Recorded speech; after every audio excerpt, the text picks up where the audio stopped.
ఓయ్! మా కిటికీలోంచి వాటర్ వచ్చాయి మా.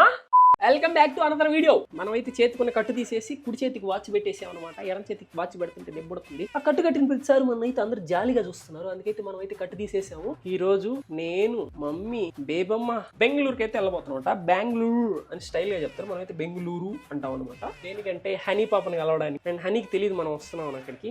దరిద్రుడు దొడ్డుకెళ్తే సముద్రాలు ఎండిపోయాయి అన్నట్టు నేను కరెక్ట్ గా బయలుదేరదాం అనుకున్న టైంకి వర్షం అయితే ఘోరంగా అంటే ఘోరంగా స్టార్ట్ అయిపోయింది. నాకైతే అసలు ఏం అర్థం కావట్లేదు ఇప్పుడు ఎట్లా వెళ్ళాలి. మూలిగే నక్కని ఎత్తిన తాటికే పడినట్టు నేనేదో కోపంగా లోపలికి వెళ్తా ఉన్నాను. అది కూడా చైన్ తోటి సడన్ గా నా బెడ్రూమ్ లో అయితే కిటికీ తెరిచింది. వాటర్ అనేది బెడ్రూమ్ లోకి వచ్చేస్తున్నాయి. తెలియక దాని మీద కాలేసి కింద పడ్డా.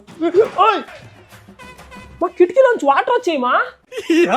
ఏం ఫీల్ ఉండదు మామయ్య. వాటర్ మొత్తం కారుకుంటా వచ్చి ఇక్కడ పడ్డాయి. ఇదిగోండి ఇప్పుడు ఎక్కువైంది పెయిన్. అలా వర్షం కొంచెం తగ్గగా నేను, అమ్మ, బేబమ్మ ముగ్గురు కలిసి అయితే బెంగళూరుకి స్టార్ట్ అయిపోయాము. నెక్స్ట్ వీడియోలో హనీ పాప రియాక్షన్ ఇంకా లాంగ్ వీడియో పెట్టేస్తా. అది కావాలంటే ఈ వీడియోకి 70,000 లైక్స్ అయితే కొట్టండి. ఉంటా బాయ్.